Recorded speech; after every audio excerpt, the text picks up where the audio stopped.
자, 세포막에 관해서 이것은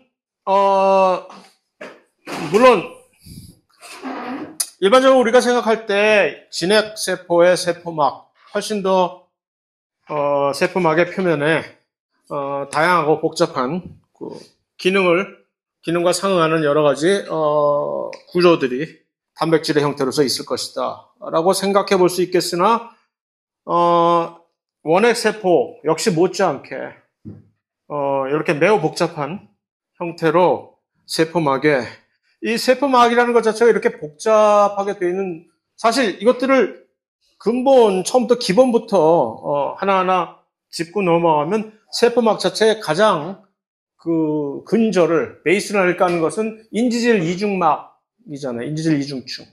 그런데 이제 들어봤는지 모르겠으나 유동 모자이크 설이라고 요즘은 더 이상 이 교과서에서도 나오지 않는 이런 용어인데 플루이드 모자이크 마들이라고 해가지고서 세포막의 구조가 마치 둥둥 떠있는 어떤 이 액체 같은 곳에 둥둥 유동 누군가가 움직인다는 얘기겠죠. 둥둥 누가 움직일까? 이런 단백질 같은 것들이 고정되어 있지 않고 이제 유연하게 움직이는 그런 형상을 이렇게 떠올리면서 이런 세포막의 어떤 특성을 기술하려고 할 때 유동 모자이크 설로 했던 적들이 있었죠.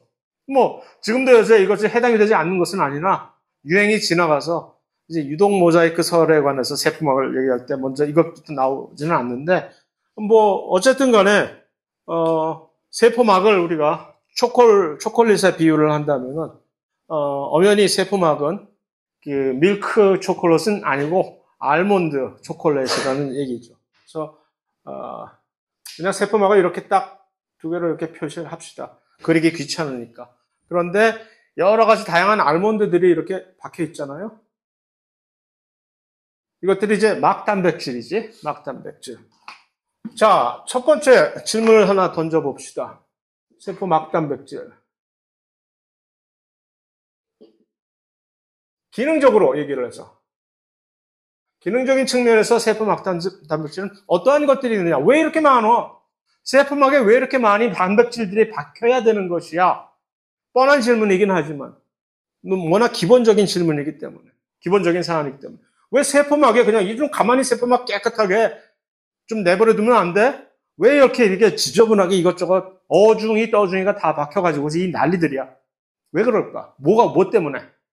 그러면 이 세포막에서 이렇게 딱 기능을 하는 단백질들의 기능을 몇 가지를 이렇게 딱 나열을 해주면 되겠지. 얘도 필요하고 얘도 필요하고 얘도 필요하니까 자 봤지? 더 이상 까불지 마. 세포막에 단백질 필요해? 라고. 그런 측면에서 일단 가장 먼저 떠오르는 여러분들에게 있어서 세포막에서 기능을 매우 중요하게 우리에게 없어서는 안 되는 뭐가 있을까? 그렇지? 수송체라고 하는 트랜스포터. 우리 엄청나게 다양한 물질들을 들여보내고 밖으로 내보내고 해야 되잖아요. 이것들이 전부 다 수송체. 그러니까 각각의 그러니까 문제는 이 세포막 자체가 친수성이란 물질들은 전혀 절대로 들여보내지 않는다는 데 문제가 있는 거예요. 심지어 물조차도. 물도 약간의 극성을 띠고 있기 때문에 물이 세포막을 통해서 그냥 완전히 프리패스로 왔다 갔다 하는 것처럼 보이지만 그렇지 않아요. 물 역시 자기네들이 특이적인 물 채널을 통해서 이렇게 왔다 갔다 해야 제대로 기능을 다음 장에서 우리가 보겠지만 그러니까 여러 가지 다양한 물질들 거의 대부분이 우리 몸에서 필요한 물질들도 그 대사작용에 의해서 부산물로 나오는 물질들은 거의 많은 경우가 친수성 물질이기 때문에 수송체 없이는 막을 이동을 못 하잖아. 그러니까 수송체 엄청나게 많아야 되겠지. 다양한 종류의 각각에 따라서 다 개별적으로 수송체들을 하나하나 따로따로 커스텀 메이드 해줘야 되니까 그래서 수송체들이 엄청나게 많고 또 수송체 말고 또 뭐가 필요하지? 이름은 비슷하나? 응? 수용체가 필요하겠지. 좀 다르지? 수송체와 수용체는 그냥 마치 건축과와 토목과가 다르듯이 수용체는 어떤 물질을 인지를 해가지고서 표면에서 인지해서 나 이거와 결합했다. 그러면 결합한 것을 이 사실을 본부에다가 알리는 역할을 시그널을 신호 수용체라는 것은 신호를 전달하는 목적이죠. 그러니까 예를 들어서 수용체 호르몬 같은 것들 다양한 호르몬들이 이 수용체와 결합 성장 인자 마찬가지지. 그런 것들이 수용체와 결합해서 그 어떤 사안을 나 얘와 결합했다 하고 그것을 세포에게 알리면 세포의 본부가 어디예요? 핵이겠지 뭐. 핵에서 또는 핵 주변에서 알아서 그것들을 대응을 해주는 이런 것. 또 뭐가 있을까? 이것만이 다일까? 응? 효소, 그렇지. 효소도 세포막에서 직접 대사를 해서 뭐 하는 효소들 많아요. 또 특별한 종류의 세포는 우리 몸에서 동물 세포의 경우 특별한 종류의 세포는 또 이것도 가지고 있지. 뭘까? 항체가 세포막 표면에 이렇게 달려서 갖고서 돌아다니다가 항체가 너 누구야? 찝어가지고서 하는 그런 것. 물론 항체가 이런 것에서 떨어져 나가지고 마치 이탈해가지고서 인공위성이 이탈해서 궤도 이탈해서 저기 우주 미화되는 것처럼 항체들이 세포 표면에서 떨어져 나가서 혈액을 돌아다니는 항체들도 많으나 기본적으로 항체들이 만들어질 땐 세포 표면에 이렇게 Y자 형태로 이렇게 딱 자리를 잡게 되거든요. 이건 물론 모든 동물 세포에 해당되는 것은 아니죠. 특별한 종류의 동물 세포만이 특별한 종류의 백혈구 세포만이 이것을 할 수 있을 뿐이고 어쨌든 간에 엄청나게 많다라는 얘기죠. 기능적인 측면에서. 자, 그럼 막단백질의 구조적인 측면에서 두 가지 종류의 막단백질이 있다라고 얘기를 합니다. 그러면서 제가 색깔로 나타내면 훨씬 쉽지 뭐. 이것과 이 두 가지 종류. 그러면 뭐라고 어떻게 구분을 하시겠어요? 파란색으로 지금 표현되고 있는 이 막단백질들과 너는 빠져 항체는 줄 테니까. 빨간색으로 표현되어 있는 막단백질. 뭐 구조라고 구조가 특별히 다른 것은 아니나 어쨌든 뭐 구조도 조금 다르긴 하지. 할 때 이 둘의 차이점은 뭘까? 일단 이름을 우리가 서로 다르게 부름으로써 이들을 구분하고자 할 때 이 중간에 이렇게 박혀 있는 막단백질들 뭐라고 부르고 싶어요? 여러분들이 뭐 스스로 장명소를 차리면 되겠지. 뭐라고 부르고 싶은? 붙박이 단백질? 좋은 이름이지 뭐. 여러분들이 먼저 시작하지 않았기 때문에 그것이 채택이 되지 않았을 뿐이지. 여러분들이 먼저 이들을 발견하고 붙박이 단백질을 했으면 서양 사람들이 지금 붙박이 단백질 하면서 이름을 지었겠지만 불행히도 우리가 한 발 늦어서 그렇지. 얘네들은 이러한 친구들은 뭐라고 이름을 지었느냐? 인테그랄. MP는 멤브레인 프로틴을 약자 줄여서. 인테그랄. 이것을 번역을 하면 뭐라고 번역하겠어요? 내재성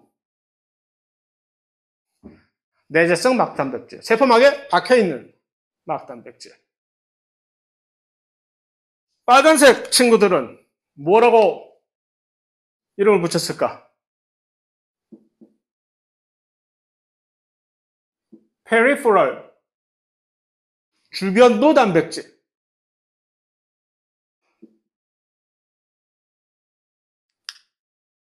구조적인 측면에서 또 이들의 족보, 이들이 어디서부터 출발했느냐라는 근원에서 이 둘은 서로 확연히 다릅니다. 인테그랄과 페리페럴은. 인테그랄 단백질들의 이거는 지난 시간에 우리가 미리 봤던 겁니다. 아직도 기억하고 있는지 한번 봅시다. 모든 인테그랄 막 단백질들이 가져야 할 필수적인 구조적인 하나의 특성은 뭘까? 응? 알파 나선인데 막 내재성 멤브레인 알파 힐릭스 그것을 뭐라고? 트랜스 멤브레인 막관통, 트랜스멤브레인 알파 힐릭스라고 했죠. 막관통 알파 나선이 전부 있어야 돼, 얘는. 이 안이 전부, 여기 있는 박혀있는 이것을 마치 심이라고 합시다. 그것이 역할을 해주는 것들이 바로 이 트랜스멤브레인 알파 힐릭스. 트랜스멤브레인 알파 힐릭스의 특징은 표면이 뭐라고? 소수성. 표면에 소수성 아미노산들을 가지고 있으니까 이 소수성 중앙 부위 인지질들과 서로 궁합이 맞아서 여기 붙어 있을 수가 있는 것이지. 안 그러면 그냥 쫓겨나지. 자, 그러니까 페리포럴 막단백질들은 이게 없어. 필요 없어. 이런 것들. 얘네들은 단백질 원래 이 일반적으로 우리가 알고 있는 단백질처럼 표면에 우리가 알고 있는 일반적인 단백질들은 거의 대부분이 표면에 소수성 부위가 노출이 될 일이 거의 없단 말이에요. 당연하잖아. 소수성 부위는 자기가 숨기고 들어가야지. 겸손해야지. 겸손하게 안으로 접고 들어가야 자기들이 물 안에서 살아남지. 그러나 이 막단백질들은 막관통 단백질들은 내재성 막단백질들은 얘네들을 이렇게 노골적으로 노출하고 있어도 되는. 왜냐하면 이들은 원래 여기서부터 이렇게 설계된 애들이기 때문에 그렇다는 얘기입니다. 그래서 그것이 다르고 실제로 우리가 이 장에서 우리가 봐오는 하나의 중요한 목적 중에 하나가 얘네들이 어디서 어떤 과정으로 첫 번째, 니들은 어디서 왔니? 이 막관통 단백질들이 전부. 내재성 막단백질들이. 그 다음에 그냥 직방으로 왔니? 아니면 여러 가지 어떤 단계를 거쳐서 왔니? 라는 것을 보는 것이 이 장에. 얘네들은. 왜냐하면 이 주변부, 페리퍼럴 멤브레인 프로틴들은 이들과 처음부터 이 이동 과정 자체도 완전히 달라요. 얘네들은 그냥 직방으로 여기서 흘러들어오듯이 이렇게 올 수 있는 애들인데 반해서 내재성 막 단백질들은 처음부터 어디서 특별한 장소에서 만들어져서 어떤 이 변환 과정을 거쳐서 다음 단계로 보내져서 그 다음 단계에서 여기로 이렇게 이 단계적으로 한 2-3단계의 과정을 거쳐서 여기까지 수송이 된 단백질들입니다. 이것을 우리가 보는 것이고. 세 번째. 이거는 조금 이제 실제적인 측면에서. 실질적으로 실험실에서 여러분들의 관심 단백질이 어쩌다가 막관통 단백질이 됐어. 내재성. 어떻게 분리할까? 또는 얘가 아니라 얘였어. 주변부 막단백질이었어. 어떻게 분리를 할까? 일단 막단백질은 어떻게 분리를 해야 될까? 실험적으로. 내가 실험적으로 얘를 어떻게 분리 정제를 해야 되겠어? 얘네들 어떻게 분리할 수 있는 방법이 없을까? 막에 붙어 있는 애들이기 때문에. 그냥 이 완충용액, 물 성분의 완충용액을 갈아가지고, 믹서기에 갈아가지고, 암만 해봤자, 이 막에 붙어 있는 친구들이 잘 떨어지지가 않아요. 막은 뭐예요? 지질이잖아. 지질을 일단 전체를 뭔가 이렇게 용해를 해야 돼. 지질을 녹일 수 있는 물질은 뭘까? 세제잖아요, 세제. 디터전트. 그랬을 때, 요것을 강력한 디터전트를 쓸 거냐, 아니면 아주 약한 디터전트를 쓸 거냐에 따라서 약한 디터전트를 쓰면 요 주변부 단백질들이 먼저 훅 떨어져 나옵니다. 그런데 이 막에 이렇게 붙어 있는 내재성 막 단백질들은 세제를 좀 더 강력한 힘이 큰, 이게 이제 생화학 시간에 가면은 이 강력한 세제의 농도가 세고 약하고를 가지고 우리가 강력한 세제다, 약한 세제다, 보통 이 실험실에서, 생화학 실험실에서는 그렇게 하질 않고, 이것이 아이오닉이냐, 논 아이오닉이냐. 아이오닉, 이온성, 여기에 노골적으로 차지를 띠고 있느냐, 디터전트가. 그러면 강력한 것이고, 논 아이오닉, 이건 약한, 마일드.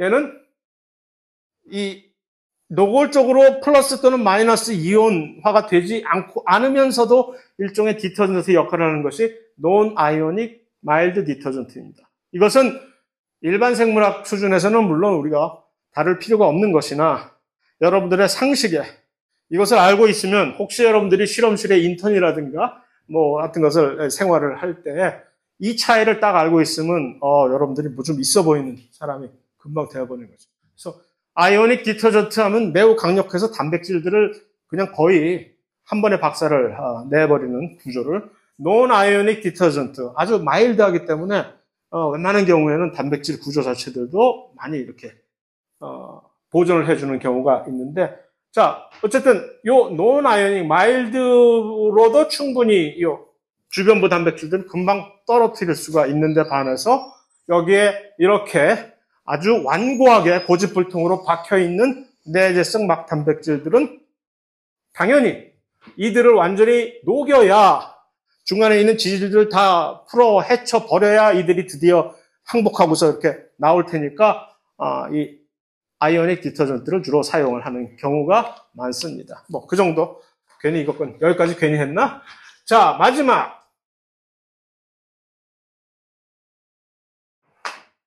이 그러면 있고 이 그러면 빠진 거 뭐가? 이거는 전부 다 있는데 여기에 지금 요거 그러면서 제가 지금 까먹고 안 붙인 거 뭐가 있을까?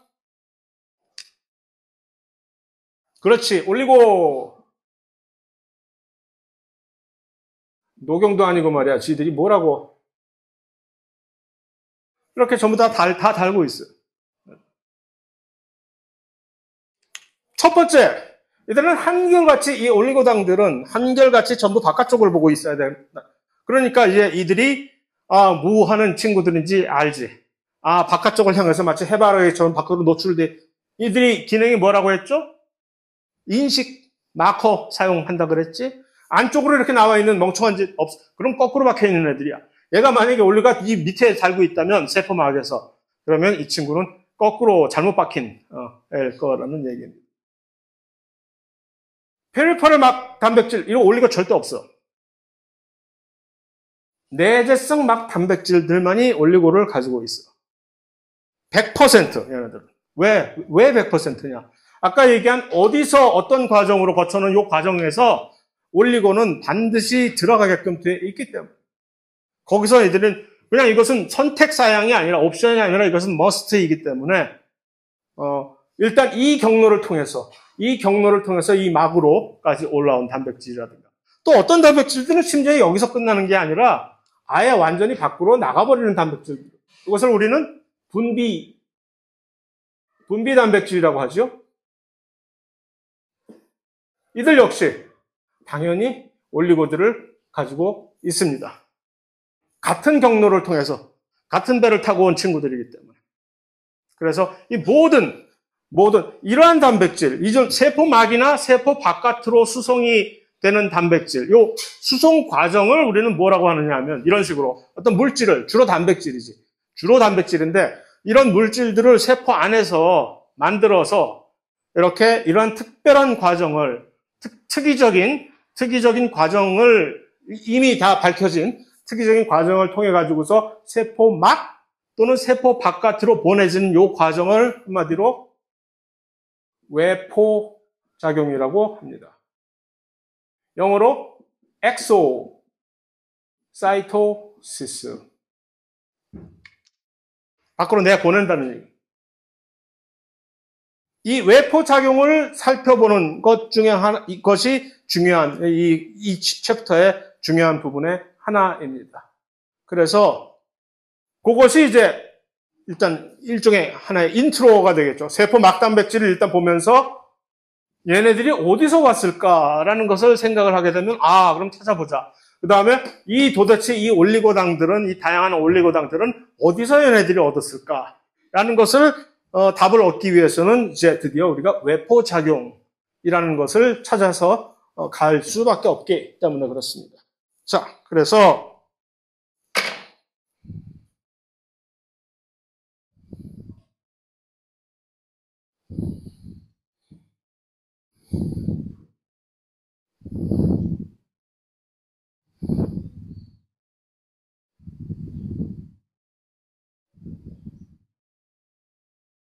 이렇게 많이 했네.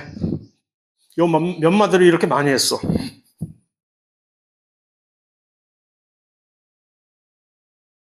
그래서 이제 나중에 외포작용이라는 것이 이제 보게 될 것이고, 오늘 딱 그것을 나가겠다는 것이 아니라, 여러분들 약간 실망을 시켜드려서 죄송한데, 오늘 일단 원핵세포에 대해서 먼저 살짝 살펴보고, 원핵세포 핵이 없다는 건 뭐 우리가 다 아는 것이고, 전형적인 원핵세포가 뭐 이렇게 됐다 하는 거, 주로 대부분이 이제 세균들이 이동을 하기 때문에 이동을 하기 위해서는 프로펠러 같은 수단이 필요하다. 이거 다 뭘로 만들었냐? 단백질로 만들었다. 그 정도. 별거 아닌데, 자, 이 중에서, 그러니까 일종의 원핵세포 핵이 없어. 그거 알아. 세포 소기관 없어. 다 알아. 그런데 세포막이 있어. 이미 우리가 봤어. 세포막의 화학적 성분이 식물의 세포막 성분하고 좀 달라. 알아. 그것도. 그 다음에 그 균류의 화학적 성분과도 조금 달라. 알아. 뭐, 어떤 화학적 성분인지 혹시 말해줄 수 있을까 하면, 뭐, 펩티도글라이칸? 그 정도. 그것을 시험에 내겠다는 것은 아니지만. 그런데, 이제, 자, 세포 바깥쪽에 또 하나를 가지고 있는 친구들이 있어요. 바깥쪽에 세포 벽이 이제 완전히 그들의 최 끝단인 줄 알았더니, 세포 벽 바깥쪽에, 캡슐이라는 이것은 일종의 세균들의 선택 사양입니다. 이것을 가지고 있는 세포도 있고, 안 가지고 있는 세포도 있어. 캡슐은 뭘로 만들어졌을까? 당으로 만들어졌어요, 당. 슈가 코팅처럼. 당으로 만들어져 있는데, 일반적으로 이 캡슐을 가지고 있는 세균들이 훨씬 더 병원성이 높아요. 감염이 됐을 때. 이 캡슐을 안 가지고 있는 세균들보다. 왜 그러냐면은 일단 세균들이 들어오면 물론 캡슐을 가지고 있든 안 가지고 있든 요즘 같아서는 그냥 뭐든지 오면은 그냥 총으로 쏴 죽이면 되지. 그 총 역할을 하는 게 누굴까? 항생제잖아요. 항생제 치면 다 죽는데 그 항생제가 없을 시에 들어왔는데 항생제가 없을 때 들어오더라도 웬만하면 우리 몸에 이 면역력이 강하면 대부분의 세균조차도 전부 다 막아내거든요. 누가 막아낼까? 그것을? 지난 시간에 얘기하지 않았나? 안 했나? 백혈구 중에 세균 잡아먹는 귀신. 백혈구 중에 바이러스나 세균 잡아먹는 역할을 하는 백혈구를 우리는 호중구도 물론 잡아먹어. 맞아. 호중구도 잡아먹는데 그보다 훨씬 더 잘 알려진 대식세포라고 있어요. 매크로페이지라고 해서. 호중구하고 비슷한데 좀 결이 다르기 때문에 이 대식세포가 세균을 잡아먹는 호중구도 마찬가지긴 한데 무섭게 바깥에 있는 뭐 이상한 자기 표면 돌기를 쭉쭉 뻗어가지고서 쭉 뻗어서 잡아서 먹고 또 저기 세균이 오면 뚝 잡아서 이렇게 잡아당겨서 먹고 바이러스도 그렇게 대식세포가 그렇게 잡아먹어. 세균의 입장에서 얼마나 무시무시하겠어. 끔찍하겠지. 대식세포만 보면 세균이 그냥 아유 끔찍끔찍 할 텐데 그런데 이 캡슐을 가지고 있는 세균은 대식세포가 잘 미끄러서 흘려 잡았다가 캡슐이니까 그런 보호막을 미끌미끌하기 때문에 이게 쫙 잡아서 탁 털커덕 잡아갖고 끌어당겨야 되는데 인형 뽑기 할 때처럼 인형 뽑기 하다 잘못 놓쳐가지고서 에이 하는 식으로 놓친단 말이에요. 이게 바로 그 캡슐 역할이. 그래서 바로 그 캡슐을 가지고 있는 세균은 훨씬 더 병원성이 높다라고 일반적으로. 결국 캡슐은 그러니까 우리가 뭐 의사가 될 건 아니지만 그냥 일반적으로 캡슐 하면 세균을 훨씬 더 추가적으로 세균의 생존성을 보호해주는 보호막 구실을 해주는구나 하면 알겠죠. 세균 엄청나게 다양한 종의 세균이 있으나 모양으로 그들이 어떻게 생겼는지를 딱 세 가지로 단순 무식하게 분류를 하면 동글동글이하게 생긴 애들은 코커스라고 얘기를 하고 약간 이 알약처럼 생긴 애들은 바실러스라고 하고 또 심지어 이상하게 나선형으로 이렇게 있어 나사 모양으로 이렇게 되어 있는 스파이로키트라고 하는 친구들도 있고 이들 중에서 코커스가 조금 살짝 변형, 바실러스가 살짝 변형, 스파이로켓이 조금 변형, 뭐 이런 것도 있으나 어쨌든 기본적인 새 형태로부터 파생형일 뿐이고 그거야 뭐. 자, 세균의 DNA는 요거다. 원형이다. 진핵세포의, 그러니까 원핵세포의 DNA들은 전부 다 원형으로, 서클. 그러니까 끊긴 데가 없는 거지. 그렇게 돼 있는, 그런 DNA로 구성이 돼 있고, 또 한 가지 특징은 이 원핵세포만이 가지고 있는 특징으로서 플라즈미드라고 하는 이상한 거를 가지고 있어. 물론, 진핵세포 중에서도 효모 같은 경우는 드물게, 아주 많지는 않지만 드물게 플라즈미드라는 형태의 이제 유전 물질을 가지고 있으나 일반적인 것은 아니고는 진핵세포에서. 그러나 원핵세포는 전부 이 플라즈미드라고 하는 일종의 별동대예요, 얘네들은. 원래 자기네들 유전자들은 유전체, 크로모솜에 있어야 되잖아. 근데 이것을 그래서 엑스트라 크로모소멀 DNA라고 한마디로 이제 표현할 수가 있는 겁니다. 그러니까 이 크로모솜 외부에 있는 존재하는 DNA라는 뜻이죠. 엑스트라 크로모소멀 DNA로서 그러니까 독립 지방자치제를 100% 독립적인 지방자치를 구현을 하고 갑자기 왜 안 되노? 구현을 하고 있어가지고서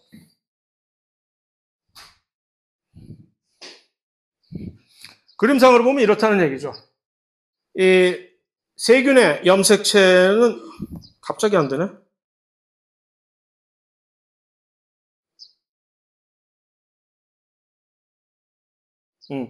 이렇게 나름 꽤 크니까 사이즈가 자기들 세계에서는 뭐 진핵세포의 염색체에 비하면 잽도 아니지만 그래서 이렇게 꼬여 있는데 그보다 엄청 작은 카피로 마치 이 인공위성처럼 바깥쪽에 살짝 이렇게 존재하는 것을 플라즈미드라고. 여기에도 그러니까 그들의 유전자가 여기도 존재하는 거지. DNA로서. 존재하고 또 한 가지는 카피가 복수의 카피가 그러니까 동일한 요것들이 세균의 원래 염색체는 요거 하나만 딱 존재하죠. 그런데 플라즈미드 자체는 요것이 멀티플로 예를 들어서 똑같은 동일한 동일한 플라즈미드가 한 수십 개, 내지는 수백 개 존재할 수도 있고, 하는 겁니다.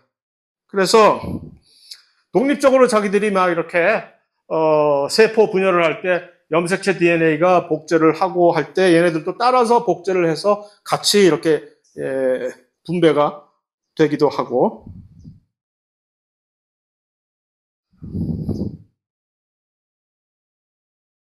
편모는 뭐 됐고 플라즈미드에 대해서만 여기 밖에 나와 있지 않으면 지금 얘기를 하지. 이 플라즈미드 자체가 그러한 카피 넘버가 엄청나게 많기 때문에 나중에 나올까는 모르겠으나 나중에 나오겠지 설마. 내가 설마 그거 안 넣었을까 봐? 그럴 리가.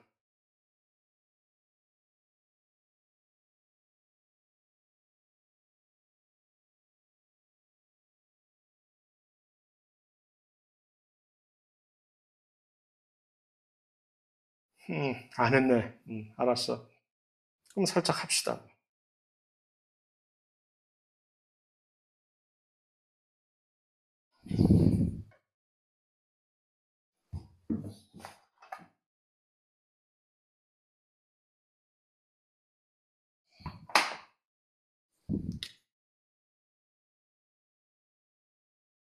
요 플라즈미의 카피 수가 엄청나게 많게 존재할 수 있다고 했잖아요. 수백 개, 심지어.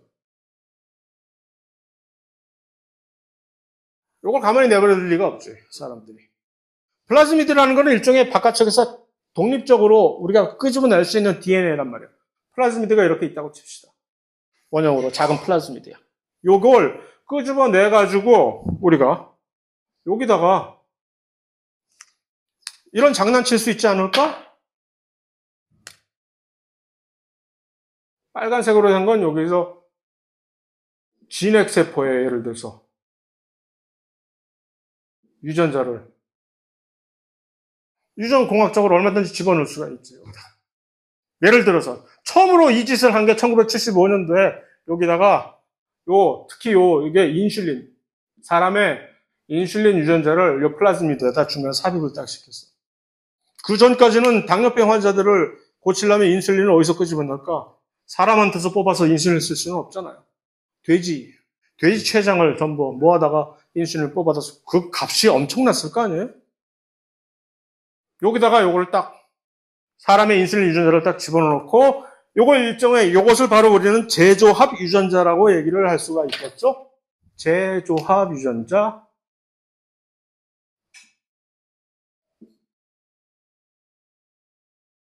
영어로 recombinant DNA 그런데 그러니까 원래 있는 DNA를 세균에서 뽑아다가 플라즈미드를 여기다가 다른 우리의 유전자를 집어넣은 거야. 삽입한 거. 그리고 다시 들어가라. 세균에다가 집어넣어. 세균에 여기다가 드디어 제조합 유전자가 들어갔어. 이렇게. 왜 이럴까? 이거 왜 이러는 걸까요? 자, 일단 여기서 이것이 제대로만 잘 집어넣으면 이 사람의 인슐린 유전자가 세균 안에서 그냥 그대로 인식이 돼서 인슐린이 만들어지는 거지. 생산이 되는 거야. 단백질이. 여기서. 그런데 이득이 뭐야? 이거?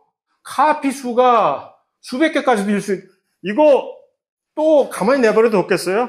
수백 개는 무슨 이걸 개선을 해가지고 수백 개가 뿐만 아니라 이 카피가 심지어 최대 5,000개까지도 한 세포 안에 똑같은 동일한 플라즈미드의 카피 수가 5,000개까지도 갈 수 있는 그런 하이 카피 플라즈미드를 만들었어.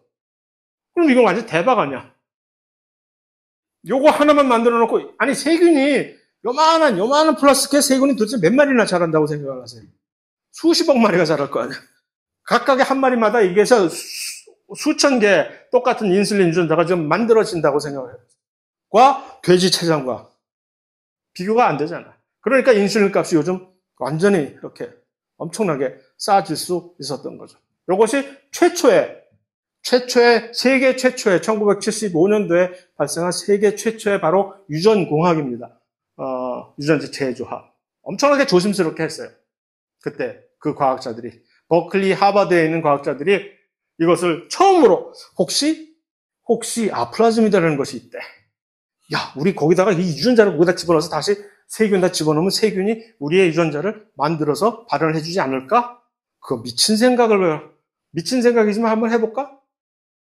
다만 사회적으로 그러한 일을 벌인다는 것이 엄청나게 타부가, 특히 미국처럼 기독교 사상이 강렬한 그런 사회 분위기에서 소위 말하는 playing God라고 하죠. 네가 신이 아닌데 어디 감히 유전자를 함부로 놀려? 엄청나게 거부감이 사회적으로 일어나는 그런 문제거든요. 그것을 최소한으로 하면서 이것을 하게 정말로 아주 조심스럽게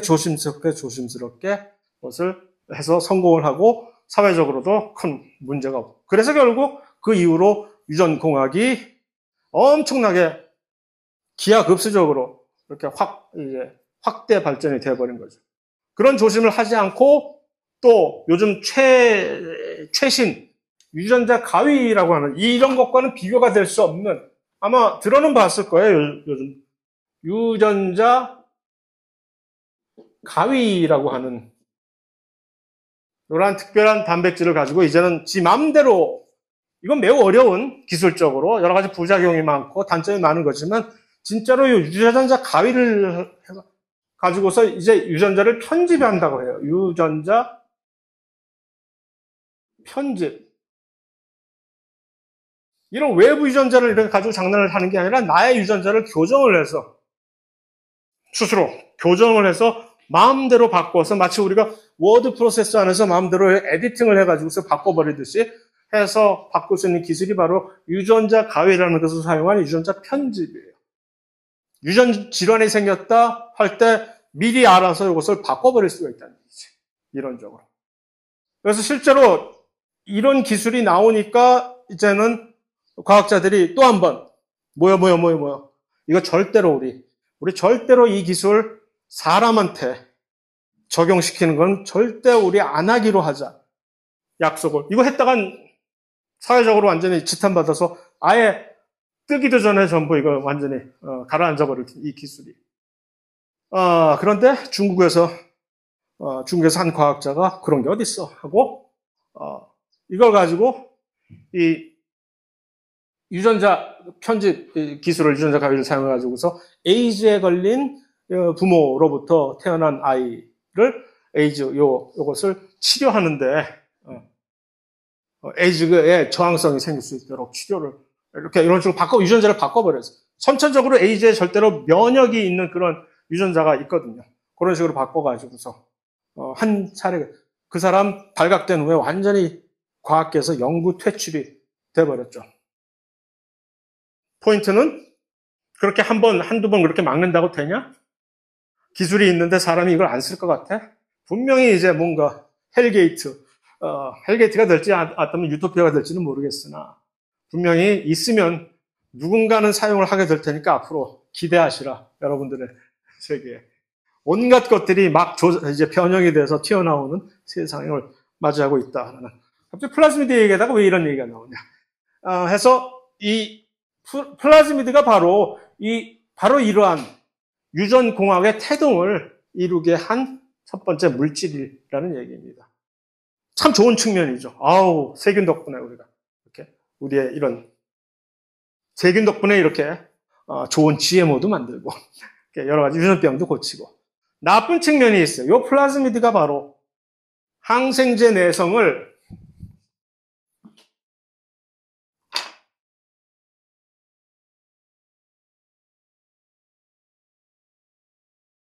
항생제 내성은 왜 생깁니까? 돌연변이에 의해서 생기죠. 원래 항생제들이 있으면 항생제는 특이적으로 이 원핵세포의 특이적인 어떤 사안을 끄집어서 그것을 저해하려고 하는 목적에서 만들어낸 게 항생제예요. 그러니까 그 항생제로 만들어진 그 약물은 절대로 진핵세포는 건드리지 않고 진핵세포의 대사는 해를 끼치지 않고 원핵세포 특이적인 어떤 대사에 관장하는 어떤 효소를 저해한다든가 해서 그게 바로 항생제거든요. 예를 들어서 세계 최초의 항생제 페니실린은 뭐요? 세포벽, 세균만 있잖아요. 사람이나 무슨 동물에 없잖아요, 세포벽. 그러니까 그 세포벽을 합성을 못하도록 만들어가지고서 세균이 자라지 못하도록 하는 식으로. 그런데 갑자기 내성이 왜 생겨? 그 약물의 저항을 일으키도록 할 수 있는 어떤 돌연변이가 다양한 방식으로 생겨버리면 그게 바로 항생제 내성이 되는 건데 돌연변이는 매우 희귀한 어떤 사안이잖아요. 항생제 내성균이 하나 생겼어. 그까이 거 걔 혼자 무시해버리면 되지. 그런데 이러한 항생제 내성 유전자들은 무슨 일인지 모르지만 주로 플라즈미드에 모여서 살아. 그런데 그 플라즈미드에서 하나, 두 개가 아니라 희한하게 그런 항생제 내성 유전자들을 한 두세 개 동시에 같이 몰켜서 이제 종합 선물 세트로 갖고 다니고 있는 플라즈미드가 꽤 많아요. 근데 이 플라즈미드가 서로 옮겨 다닐 수가 있어요. 세균들 간에 이 플라즈미드는 서로 일종의, 그러니까, 야, 나 좋은 거 있는데 너 한번 가져볼래? 한번 써봐. 이런 식으로 이렇게 막 서로 교환이 가능하거든요. 그런 식으로 해서 항생제 내성, 그것도 동시에 두세 개의 항생제에 복합적으로 내성을 가진 그 유전자들을 동시에 퍼뜨릴 수가 있는 거예요. 바로 또 플라즈미드가 이런 항생제 내성을 유발을 시키는 하나의 일종의 원초적 원흉이기도 합니다. 물론 가장 근본적으로 가장 비난을 많이 받아야 될 원흉은 우리 사람이고 항생제 내성에 있어서 그거를 그렇게 돼도 우리가 무시하면 돼, 걔네들. 왜냐하면 그런 식으로 돌연변이를 많이 가지고 있는 세균들은 아무개도 다른 세균들보다 훨씬 자라는 속도도 느리고 경쟁이 안 돼. 근데 그거를 드립다 우리가 선택을 해주니까 뭘로? 항생제 드립다 쏟아 부어가지고서 다른 일반적인 세균들을 전부 다 죽여버려서 얘네들만 자라도록 해준 우리가 가장 칭찬받아야 될 항생제 내성에 있어서 자, 그렇다는 얘기고, 그것이 이제, 세균의 편모는 그냥 지나가고요. 편모, 운동성을 제공하는 단백질이다라는 것, 이것이 이제 나중에 진핵세포에서도 세포 골격 단백질에 운동성을 제공해주는 단백질이 있는데 이것과 기능적으로 좀 흡사하니까 살펴볼 측면이 있긴 하나 큰 가치는 없기 때문에 기능적이라고만 했어요. 여기서 여기 나오는구나. 이러한 세균이 원래 무성생식에 의해서 번식을 하잖아요. 근데 마치 두 비행기가 가다가 공중급유 받는 형식으로 두 세균 개체 사이에 이러한 연결 통로가 이어져가지고 이러한 연결 통로를 우리는 선모, 파일러스라고 명명을 합니다. 파일러스. 특히 이런 식으로 유전자의 교환을 가능하게 해주는 이러한 그러한 편모를 우리는 섹스 파일러스 또는 성 선모라고 할 수가 있겠죠. 이 두 세균이 이런 식으로 딱 연결이 되어 있는 것을 우리는 이것을 접합 컨주게이션이라고 하는데 용어가 여기저기서 막 튀어나오니까 용어 자체를 기억하는 것은 전혀 중요하지 않다는 걸 다시 한번 상기시켜 드리고 어쨌든 세균이 이런 식으로 서로 간에 연결을 시켜서 둘 사이의 유전자를 이렇게 교환을 하게 되면 이들도 일부나마 그들의 유성생식을 수행을 한다고. 유성생식과 무성생식의 큰 차이점은 무성생식에 의해서는 절대로 유전자 교환, 유전자 재조합이 안 일어나는 건데, 그러니까 유성생식, 어머니의 유전자와 아버지의 유전자가 서로 합쳐서 그러면 재조합이 일어나는 거죠. 근데 그런 게 없잖아, 이들은. 그냥 그대로 복제, 카피, 클론이 나오는 건데, 그러는 와중에 지들도 위험성을 아는 거지. 우리가 이렇게 살면은 언제 다 같이 공멸할지 몰라. 무성생식의 가장 중요한 이점은 이 효율성이잖아요. 싸고 빠르다. 싸고 많이 빠르게 가는 거야. 그런데 이러다가 그냥 한 방에 다 가버리잖아.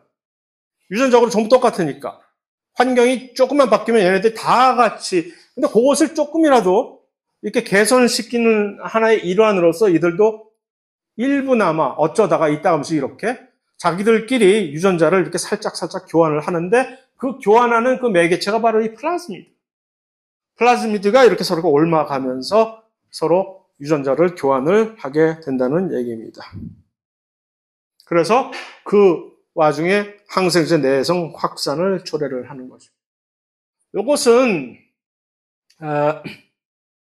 어디 인터넷에서 옛날에 이 그림이 옛날에 한참, 한 10년 전쯤에 의전원, 치전원, 이제 그때 막 열풍이 불었을 시절이 있어요. 그러면 인터넷에서 보면 그런 거 시험 대비해가지고 그렇게 문제도 막 나와 있고 할 때 어떤 그림에서 누군가가 이렇게 그려놓은 그림이 있더라고요. 이렇게. 어느 책에서 누군가가 베낀 것일 수도 있지. 그것을 보고, 일단 이렇게 요약해서 정리하기 좋겠다 싶어서 제가 따라서 그대로 카피라이트 침해하지 않고 제가 그렸어요. 또 나름 그래가지고 여러분들을 보여드리는 것인데, 그러니까 다양한 항생제가 어떤 식으로 세균에 작용을 하는지에 대해서 이거를 이렇게 그림을 보여드리는 이유는 절대로 각각의 예를 들어서 퀴놀론이라고 하는 요 항생제 유명하죠. 요 퀴놀론 주로 가축 기를 때 가축 사료에다 퀴놀론 같은 거 거의 사료반 항생제 반 섞어가지고 주로 하는 그 대표적인 것이 이 퀴놀론 계통의 항생제거든요. 얘네들은 뭐 하는 얘네들은 여기서 이렇게 블락마크가 있다는 얘기는 세균의 DNA 복제를 억제한다라는 얘기겠지요. 이게 아니 왜 얘가 세균의 DNA만 복제하고 진핵세포의 DNA는 복제를 억제 안 하는 거야? 그럼 우리가 혹시 퀴놀론을 마시면은 우리의 DNA도 복제가 져야 될까? 아니, 왜 그럴까? 그 얘기는 무슨, 의미는 뭘까? 세균의 DNA를 복제하는 효소와 우리의 진핵세포 DNA를 복제하는 효소가, 물론 일반적으로 큰 개괄적인 측면에선 기능적으로 동일한데 아주 미세하게 다르기 때문에 조금. 그 미세한 다른 점을 얘가 저해를 해서 세균, 원핵세포의 DNA 복제 효소만을 저해한다는 얘기죠. 이렇게 사연이 깊은 얘기인데 포인트를 잡으라는 얘기입니다. 퀴놀론이 원핵세포의 DNA 복제 효소를 저해한다는 것을 외우는 것이 아니라 이들이 전부 항생제 중에는 DNA 복제 효소를 타겟으로 해서 이렇게 하는 것도 있구나 정도 알아두고 그렇구나. 그럼 혹시 전사 DNA에서 RNA를 만들어내는 이 과정, 이걸 전사라고 하잖아요. 그래서 이것을 혹시 저해하는 그런 약은 없을까? 왜 없겠어? 있지. 리팜피신이라고 하는 게 바로 그런 거다. 이거 역시 원핵세포만 건드린다라는 얘기지. 그 얘기는 원핵세포에서 이 전사를 조절하는 이 효소와 진핵세포에서 담당하는 효소가 조금 다르다. 다행스럽게도. 그런 얘기고. 그런 것들이 있다라는 얘기죠. 그 다음에 홀번치. 거의 대부분의 엄청나게 많은 다른, 이 중에서는 우리가 흔히 많이 들었던 마이신 이런 것들 많이 듣잖아요. 항생제 중에서. 그 다음에 클로람피니콜도 매우 유명한 그런 항생제이고, 이런 항생제들이 전부 다 뭐를 집중 타겟? 리보솜. 그러니까 세균의 단백질 합성을 저해를 하는 것을 특이적으로 특정 부위를 타겟으로 한다는 얘기죠. 이거 역시 뭐야? 이러면 이거 다 우리가 먹으면 우리 DNA, 단백질 합성도 이거 우리 걸리는 거 아니야? 걱정 마시라. 왜? 조금 다르거든. 얘네들이. 그들의 리보솜과 우리의 리보솜이 조금 다르거든. 거기서, 그 다음에 이제, 저기 노골적으로, 예를 들어서, 여기 있는, 페니실린이라든가, 그 유명한 페니실린, 이런 것들은 세포 벽을 합성을 아예 못하게 하는 거니까, 이건 우리가 전혀 걱정할 필요 없는 것이고, 하는 건데, 그러니까 다시 말해서 전체적인 이 그림의 메시지의 중요성은 항생제란 무엇이냐? 원핵세포 특이적인 대사작용을 특이적으로 저해하는 물질이다. 그게 왜 가능하냐? 그러니 그게 어떻게 가능하냐? 각각의 담당하는 그 대사를 전담하는 효소가 구조적으로 원핵세포와 진핵세포 사이에 미묘하게나마 다르기 때문에 그게 가능하다라는, 다시 말해서 여러분들이 나중에, 큰일 났잖아요, 요즘. 이 모든 현재까지 개발된 항생제에 전혀 듣지 않는 슈퍼 박테리아들이 요즘 막 창궐하잖아. 병원 가면 여기저기 전부 슈퍼 박테리아 투성이잖아. 이런 것들 때문에. 그럼 여러분들이 이제 새롭게 항생제를 개발을 또 해야 될 거 아니에요. 그럴 때 어떤 점에서, 어디서 출발을 해야 될까 할 때 바로 이것이 출발선이다라는 얘기죠. 항생제 어떻게 만들지? 일단 이들을 공부해야 된다는 얘기죠. 항생제를 만들기 위해선 세균 특이적인 그런 대사작용, 특히 그 대사작용을 전담하는 효소의 구조적 특성, 그런 것들을 집중적으로 공부해야만 항생제 개발이 효과적으로 이루어질 수 있다라는 전체적인 메시지가 여기서 딱 되는 거예요. 마지막으로 한 가지는, 자, 요 계통, 이 부위를 좀 완전히 저해시켜버리는 요 계통의 항생제들, 얼핏 제가 얘기하기에는 우리는 먹어도 아무 상관없다라고 말씀을 드렸는데, 과연 그럴까? 정말 우리가 막 먹어도, 엄청나게 많이 먹어도 얘는 아무 상관없을까? 얘는 좀 상관이 있어요. 왜 그럴까? 우리 몸 안에서 원핵세포 계통의 이 리보솜을 가지고 있는 녀석들이 있거든? 미토콘드리아 안에 있는 내부 공생 이론의 아직까지 에비던스를 제가 얘기를 안 했나? 그 중에 하나 강력한 에비던스 하나가 미토콘드리아는 자기 스스로의 리보솜을 가지고 자기 스스로 단백질을 안에서 만들어냈는데 그들이 전부 이 원핵세포 계통의 리보솜이에요. 그러니까 우리가 이런 항생제 많이 남용을 하게 되면 실제적으로 우리의 세포에게도 영향을 미치게 될 수 있다. 우리의 구조적인 이런 원초적인 그런 특성 때문에. 자, 그만해야 되겠죠, 오늘?